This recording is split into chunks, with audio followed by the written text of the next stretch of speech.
Perfect. So this is recording now. So, Sasie, your PhD in sociology focused on life after trafficking, the social reintegration process of victims of sex trafficking and their families in Indonesia. Can you please provide us with a brief overview of your PhD in terms of what you examined? For example, the topic, the research aim, and methods. Thank you. Thank you. Yeah, so my PhD in criminology, it's looking at the life after being trafficked. So the life of sex traffic victims and the life of the families after having the victims back in the family. So it's about the reintegration process of sex traffic victims and their family in Indonesia. And in doing so, I'm looking at their life before being trafficked, their life during the trafficking, and of course the life after being trafficked. So when they return to the society, um to their life after being trafficked. So my research is not only looking at the victim's life but also the family, because the reason is because studies on reintegration of sex traffic victim is very less, especially in Indonesia. And studying on the life of the victim's family, it's practically zero. There is no research on that, which I think they are also to some extent have the impact of having the victims back. I can say that they are the indirect victim, so they are suffering as well. They've been victimized for having the victim back in the society, by their family, long extended family, neighbors, etc. And when I was doing my PhD, initially I was looking at the victims and family, but at the same time, I thought it's good to see the effectiveness of support system provided by the government and the NGOs in facilitating the victims' return to their normal life. So this is something, this is one of the heart of the research, the main discussions in my research as well, in looking at how the victims in the shelter, looking at how the government actually handled this. And I discovered interesting themes such as corruptions as the enabler, and the family also, there is hard trafficking, soft trafficking, and the impact on them. And the reason behind this research, my background actually is law. I did my degree and my master's in law, and I did my degree in Indonesia. So I'm Indonesian by citizen, and I speak the language. And I think this is very good point if you want to interview vulnerable people, to know their culture, to know their language, the dialects. And I did my master's in Malaysia. During my master's time, when I was doing my master's, I involved in many activities at Indonesian's embassy in Kuala Lumpur. And in that embassy, I've met many victims of human trafficking, many. So I was thinking what the government could do to help them. Not much actually. They were just stayed in the shelter at the embassies. They basically couldn't leave the country because of the documentations, and it was very sad. So this is something that I was thinking, is there anything that we can do to help them? So this brought me to another research, to a PhD research, which focusing on sociology, criminology, on something, not only the law, not only looking at the legal perspective. So that's the main reason behind my research. And also, like I've mentioned earlier, lack of research on the integrations of victims in Indonesia, especially, and also research involving families as the victims. And also lack of awareness. Indonesia is a country that has, we have 17,600 islands, and many different culture, and people often looking at victims of sex trafficking as a sex worker. Not all sex workers are willing participants.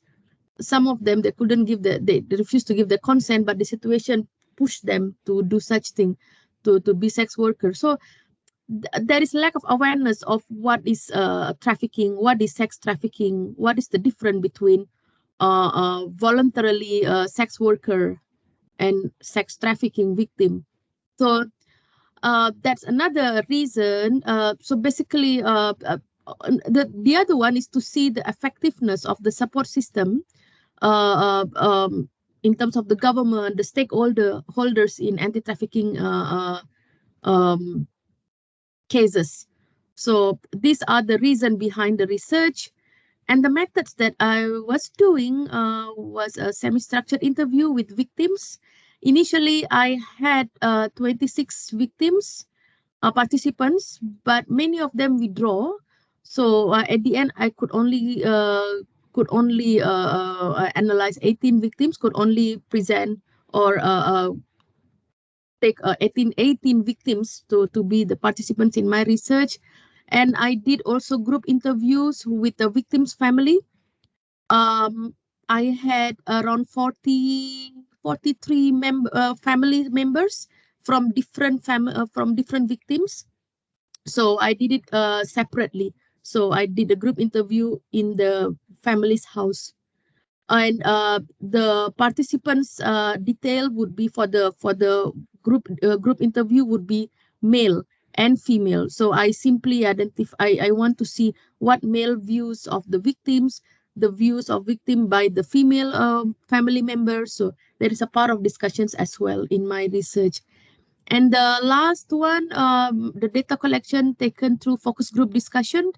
Initially, my plan was to have a focus group discussion with the member of the NGOs and also government. But at the end, they refused to take part. They withdraw last minute. So it was only with the member of the NGOs. And the area where the data collection took place are in the different area. So mainly in the area where the trafficking happened in Borneo Island and in Java. And it is fully funded actually by one of the anti-trafficking agencies in Indonesia, fully funded for the research, for the data collections. So yeah, so they basically really support these activities. And the victims also, they felt very happy because they felt that people are concerned about their well-being. They felt more empowered by sharing their opinion. Yeah.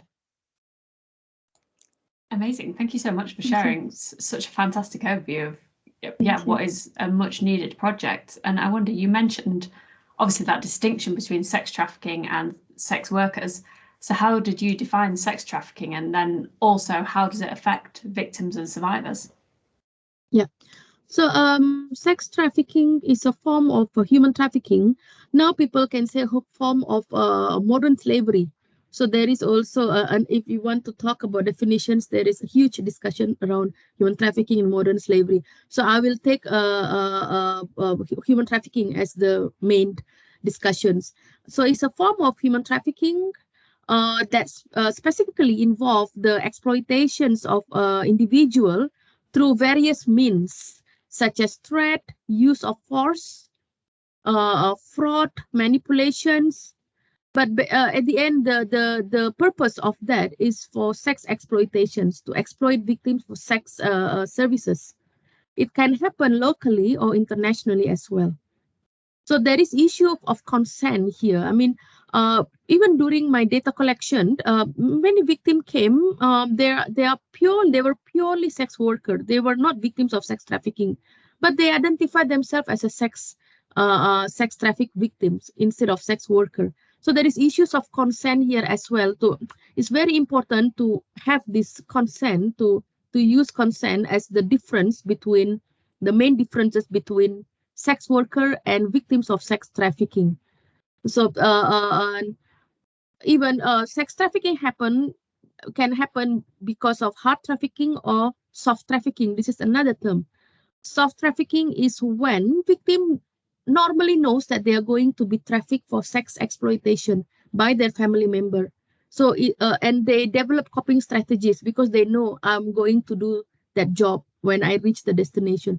So their resilience factor are better than victims from hard trafficking, which had no idea that they are going to be the victims. So these issues of consent, even the soft trafficking, they knew, but there is element of I don't want to do that within them. So it's already victims of sex trafficking. And how does it affect victims or survival? it's definitely a lot of consequences of or the impact of being victims. Physical impact, such as health issues, sexual and reproductive health issues. It's very common. They also very exposed with a risk of sexual transmitted infections, and also substance of abuse. Many traffickers or brothels owner use drugs and alcohol as a means to control victims, which could lead to addiction and other health issues. So addictions, even after they leave that trafficking, leave the exploitation, because of the addiction, push them to be a sex worker or to be re-traffic, and or even can be the traffickers. So this is can be means to control victims and also to follow what the traffickers wants. And there is also psychological impact, trauma, post-traumatic stress disorder, PTSD, flashback, severe anxiety, uncontrollable thought. This is when they could commit suicide because they had severe trauma, low self-esteem and shame because of the stigma associated with the sex exploitation, and social and economic impact as well. Um, um, the social stigmatizations and isolations uh, could happen as a result of rejections by the family, friends, and communities, society. So this is they will have another trauma, loss of trust, and they difficult to become more difficult to move on, and they could develop emotional bond with the traffickers. Now they felt that the traffickers could accept them better than the society, so there is a dependency at the end. This is where they become more vulnerable for being re-trafficked, of can be for different types of exploitation, or very vulnerable to be the traffickers. This is what they call happy trafficking.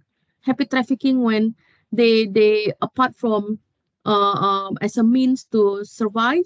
Happy trafficking is a term introduced by the United Nations, where victims agree to be traffickers because it is a means to reach a freedom, to reduce exploitations, and to be in the better level, to stop being more exploited, but also to be to gain more emotional bond with the traffickers. So psychologically, it can really give them a lot of trauma, and create dependency as well to the traffickers. That's from the victim's point of view. From the families, could also be as severe as the victims. As my respondents, one of the family member, one of the father of the victim, committed suicide after knowing that the victim had HIV and had children from the through the exploitations, and the society refused them to stay in that area because of afraid of being infected with the HIV, and society told them that they would burn the house. And at the end, the father decided to commit suicide because couldn't stand with the so much depths, so much difficulties to move, so much issues within that area. So it can be very severe, the impact. Yeah, apart from physical, psychological, and also social and economy impact. Yeah. Thank you, Sasie, for shedding light on the multiple levels, both direct and indirect impacts of sex trafficking. Moving forward, what is the profile of the traffickers? And theoretically, why would you say that they commit those crimes? Mm-hmm. So I mentioned earlier about soft trafficking and hard trafficking. So soft trafficking involves families. So families can be the traffickers. So again, if we traditionally we only know traffickers would be the recruiter, would be the transporter and the seller. But if we look at into a very close lens, look at very in depth, after recruitment, there would be brokers. From brokers, there would be different people that involved. So it is not 3 or 4 peoples involved in that. There were 10 peoples actually involved in that journey. So I would like to start with the soft trafficking first, which involves families. Families can be father, mother, possible siblings, uncles, grandfather, anyone.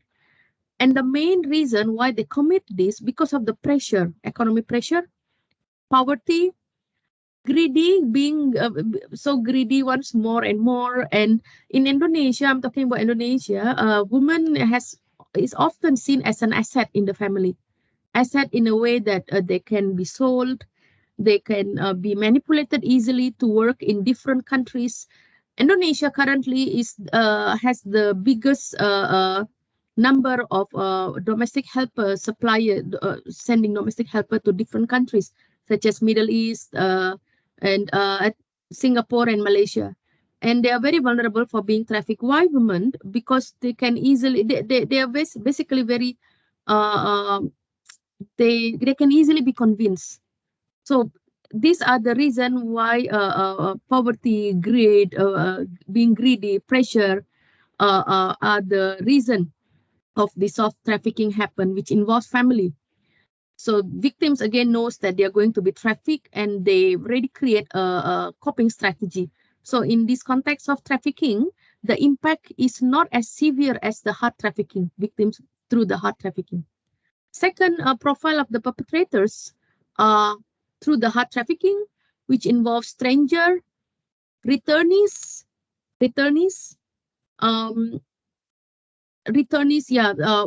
job agencies, stranger.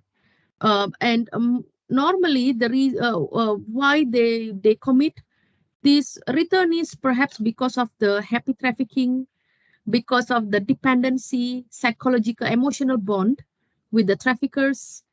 And for strangers, perhaps money wants the personal benefit. Yeah. And this is something that the profile that often appeared in many research and also in my research.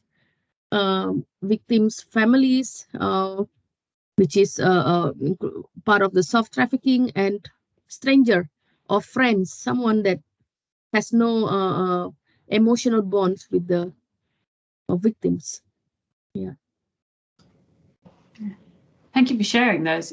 What I feel are numerous, reasons why perpetrators are motivated to engage in sex trafficking perpetration, and I think it speaks to the complexity of the crime.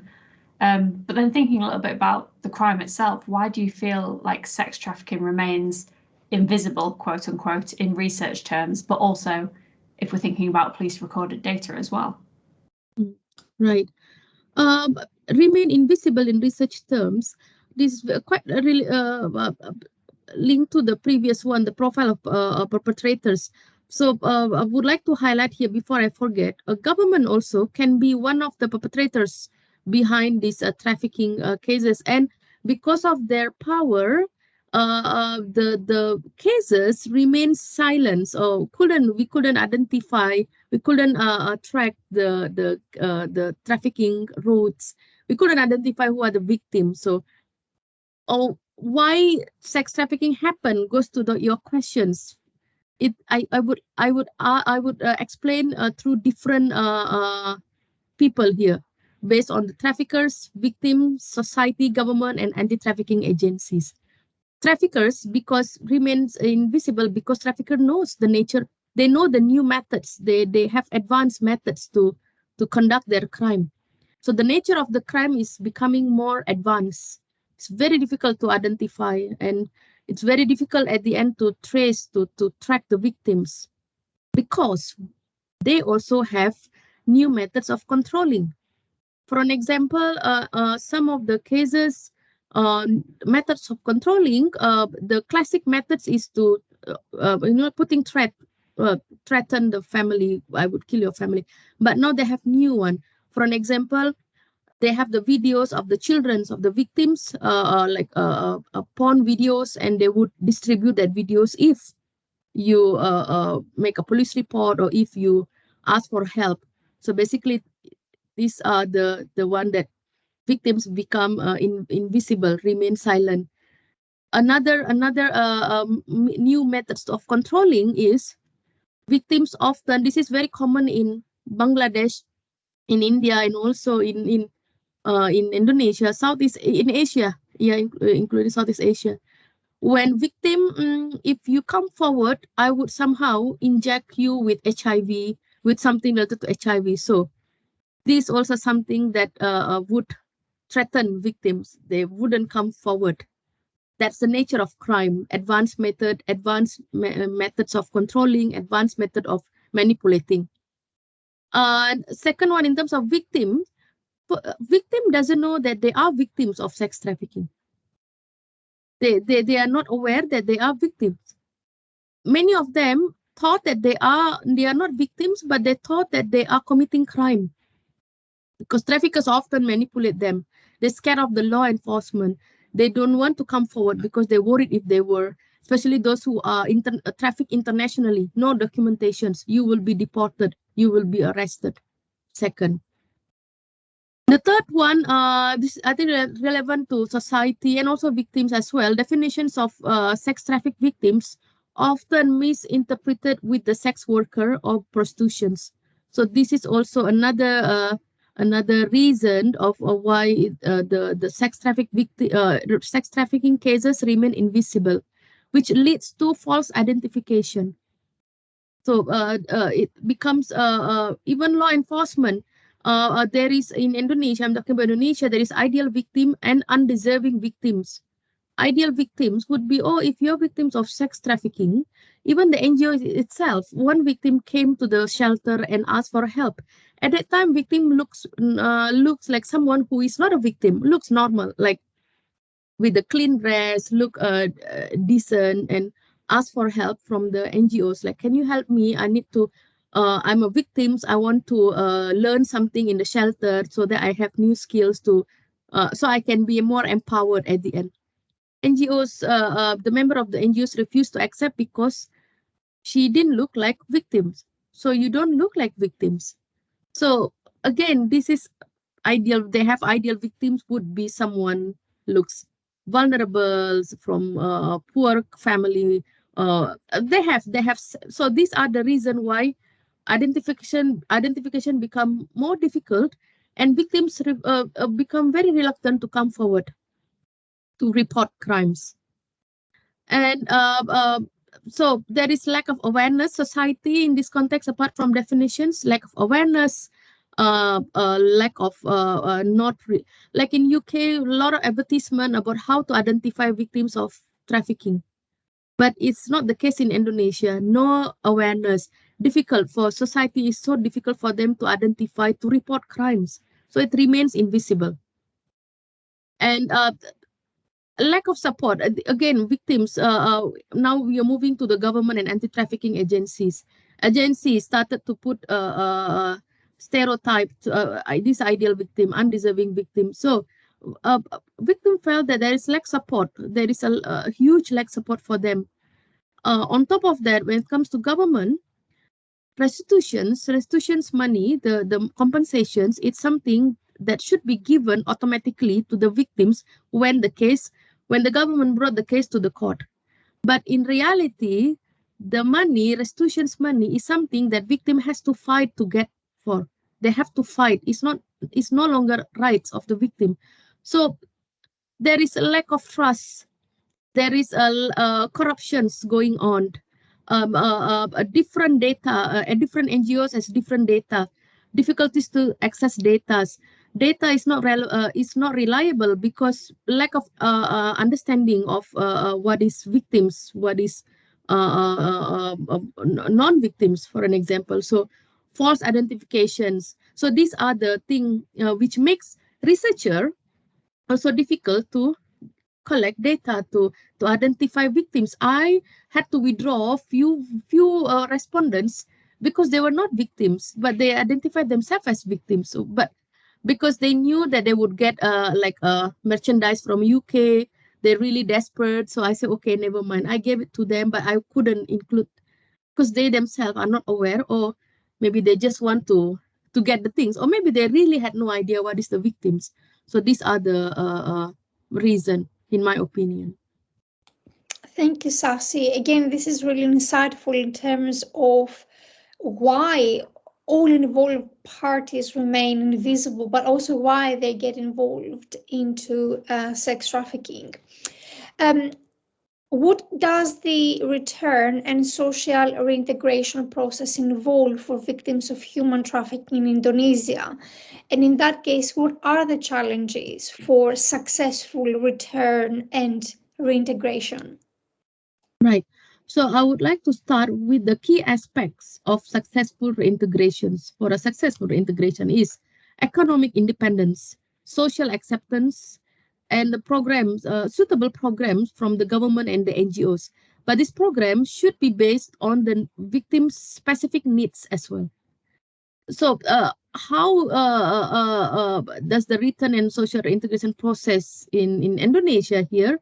Firstly, by identifying the cases, assisting victims to exit, identifying their needs, even when they rescued or when they escape or when they asked to live in the brothel itself, when they came to the NGOs, for an example, when the stakeholder of anti-trafficking when the stakeholder identify that there is a victim, they should immediately identify or have a very in-depth detailed background of the victims and their specific needs. These details including their the impact, psychological impact, physical impact, everything, and their needs, what actually they need, and identify their life before and during, identified what is the family look like, what kind of background that the victims came from. I think it's very, very important, because if they fail to understand the background of the victim, the strategy would be wrong. So they have, every victims are unique. They have different strategy we should have different strategy to help them in order to integrate with the family. So that's very important. And also everything should be voluntarily, the process, and require consent from the returnees, from the victim. So it's very important. So during the assisting the victims, when they identify the needs and identify the background of the victims, staff should also ask whether they would like to reintegrate or not. So it should be voluntarily, and should be consent should be given by the victims. So in that order, they would be able to help victims to restore their life, health, social well-being, and to help them to reintegrate in the society. But all these, in order to achieve all this, definitely there will be challenges such as social stigma, discriminations also from the local authority. I'll give you an example. For an example, victims who were rejected by the family would also, in many cases, we Indonesian, we have a special card. They call that family card. So based on that family card, in that family card, there will be name of the family member. For an example, my father's name, Gopala Krishna, father, and then next mother and daughter, and the status as well, whether married, divorced, or yeah. So if and the father or the mother, the leader of the family, have the right to remove family members from the family card. If someone doesn't have family card, it will be difficult to issue ID card for someone. So if my father remove my name from the ID card, from the family card, I won't be able to renew my ID card, which is valid only for 5 years. So I have to renew every 5 years. So this is happening, and many of them who've been removed from the family card are not given opportunity to renew their ID card, even by the local authority. They refuse to help. So these are the challenges as well to help them to reintegrate.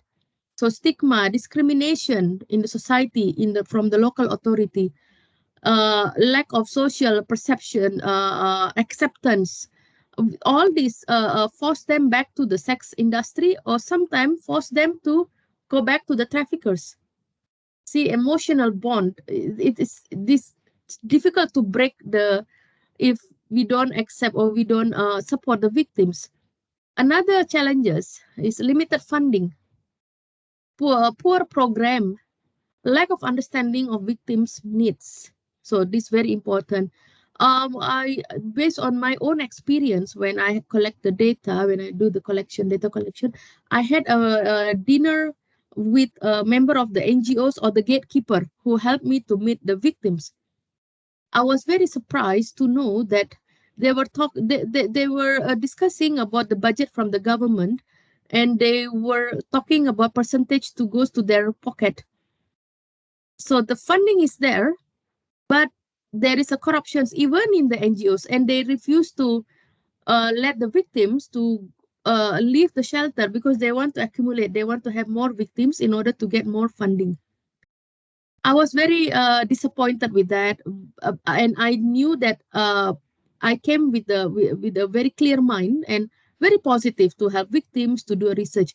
With this attitude, I felt there is a contradiction, so I had to be careful at that time. But we can see here, they say limited funding, but they might have enough funding, but there is not all NGOs, but there were NGOs that are doing unethical behavior. So poor program is based on the victim's needs. Not every victim likes to do tailoring. Not all victims likes to do, let's say, a hairstylist course. Not everyone likes to do baking. So they need to know the needs. And if there is a failure to understand victims' needs, it will be a big obstacles or big issues in achieving their integrations process, in helping them to be independent economically. So this very very important, I think. Yeah, thank you. Thank you. And obviously you've mentioned some really complex challenges there, and it speaks to the vulnerability of human trafficking victims. And we see that vulnerability reflected in, population data and in the administrative challenges you've just spoken about. So what, in your opinion, do you think is needed to make integrating human trafficking victims easier? I think firstly, to improve data management, to have a detailed information of victims, their background and their specific needs. And all this data should be accessible by all stakeholders. So not only one NGOs, or see, like some NGOs, they kept certain information they wouldn't want to share because they wanted to keep some budget. Perhaps this is the reason. So I think there should be a transparency. There should be a transparency in all levels, and a better data management system. And second, to help victims to access their rights and services. For an example, like renewing the ID card, it helps them to what they call that, to reform their identity. So they should be given also opportunity to create a new identity. So help them to have a new identity in a new place. It will help them as well, because the stigma is very strong. It's very difficult to remove the stigma in the society, in the culture. So perhaps they should be given opportunity to create a new identity, form a new identity, and help them to go to a new place so that they can start a new life fresh. And to provide support service based on their detailed informations. Like I mentioned, everyone have their own needs, everyone have their own impact of the victim. So the health, education, training, legal assistance. So different coping different coping strategy to come out, different coping strategy to handle the PTSD, because everyone are unique. They have different coping, different types of trauma. And increase the campaign and public awareness. I think is very important. And lastly, I think monitoring and keep on evaluating the victim's progress is also very important. Not only the victims, but the family as well. So visiting them, ask them how are they doing, whether they are doing okay or not. Is there any challenges? Is there any obstacles? So I think this continuous monitoring is very important as well to help the victims also to gain, basically they will have trust with all the stakeholders, with the society. I think it's very, very important. Yeah, I think these are the thing to reach this successful rate, the key: economic independency, social acceptance, and the to meet the program to successful program. Yeah. Excellent, thank you. I think these are fantastic suggestions for supporting victims and their families. You also mentioned better legal support. So, how the law and more generally the criminal justice system should be shaped in order to prevent human trafficking. So, not just about reaction, but prevention. So, how can the legal system and the criminal justice system more generally ensure that we can prevent it before it happens? I think it's important to highlight that everything should be victim-centered approach. Victims, again, family, not only victims, but the family as well. So firstly, not only focusing on prosecuting the traffickers, but also to provide clear legal basis on the victims' rights and support. So it should be clear that the government against human trafficking, like in England, although there are human trafficking exist, but it's very clear that the government really campaigning a lot that it shouldn't be happen. It's something that against humanities, human rights, a crime against human rights. So this has to be emphasized more in some countries like in Indonesia. Secondly, it should be given a heavier punishment for the traffickers. So lengthy punishment, significant fines, and also to secure the assets of the traffickers. So make sure they immediately secure the assets. So the traffickers won't be able to move the assets to different place, to another people. And when it comes to government officer or another stakeholders that helping the traffickers, the government or the law enforcement should take a serious actions against them, even put heavier punishment, because they are the one that should protect us, protects victims. So should be given heavier punishment more than the traffickers, I can say, because in that way they would be scared. Government or people who have the power that to stop would be also scared to help the traffickers, because corruption is the main enabler in this crime. And witness protection, I think is very important to protect witness including the family of the victims. And yeah, awareness campaign. And I mentioned earlier, it should be clear that it should be a victim-centered approach. So victims shouldn't be deprived of anything, of their rights. They should be given legal aid, support service for them and their family. Restitutions money should be given automatically without fighting for it. So because now they have to fight for it, and they really have to fight very hard.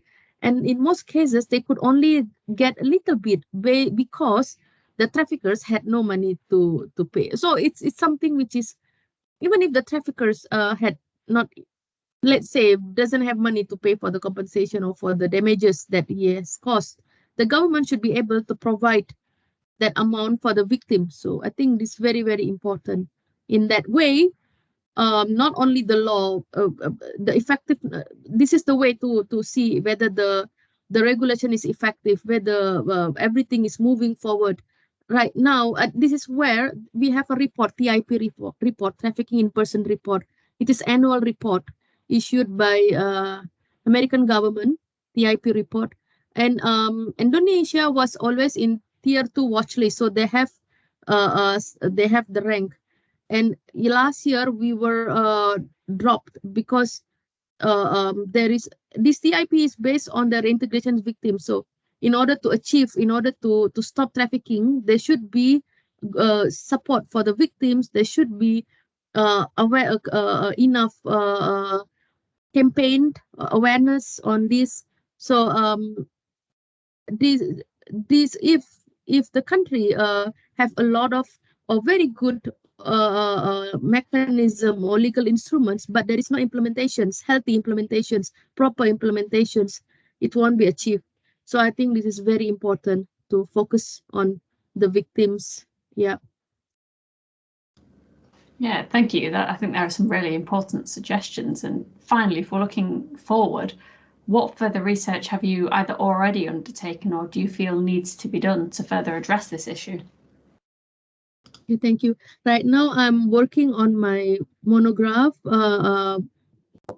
based on my thesis, and I have also submitted my book chapter on forensic science on human trafficking cases. So I'm waiting for that to be waiting for the feedback from the reviewer. And in the future, I want to see also want to do more research on the effectiveness on current reintegrations process. So meet the victims, perhaps I can revisit the victims and ask how they how they feel after the first meeting that I had in 2019, the reintegration process, that they are not all are doing reintegrations process. Some, yes. So I want to see how are they doing. So it's very important to see the whether it is achieved or not, the current reintegrations program that the government offered. And also further research on social attitudes towards victims, understand the root of stigma and discriminations. And also, I think it's also good in the future for me to see victims' experience in shelter. And it's very important as well to see, I think, the effectiveness of reintegrations in different countries, to see the differences, and perhaps something that we can propose. I can work with the local authority on how to make it better. Yeah. That's wonderful. Again, thank you so much for sharing your insight from your PhD and overall work. I think this topic is so under-researched. So yeah, we look forward to hearing more as your work is progressing in terms of future research. Sure. Thank you again. I will now stop sharing, not sharing, recording.